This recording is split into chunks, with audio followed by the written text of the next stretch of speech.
So let's have a look here at Jess's snatch from the floor and take a look. So let's watch it first in full motion.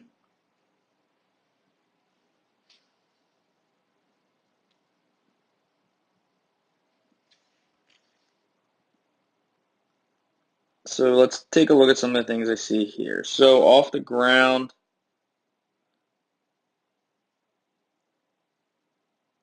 she's set up a little bit behind the bar. I think for her, she could raise her hips up slightly and push her knees back a little bit more to get her a little more over the bar. And you kind of see kind of how she ends up about there.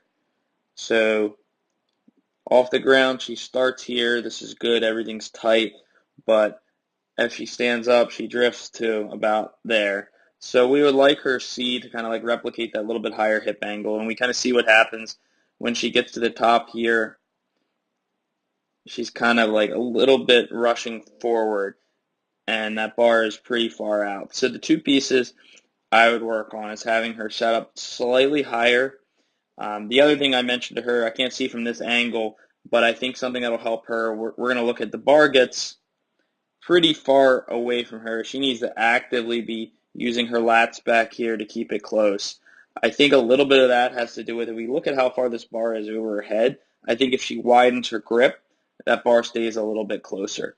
So that's one of the things that I want to have her do is the two things I would have focus on here is raising the hips slightly so that she's more in that position right here, that kind of angling off the floor.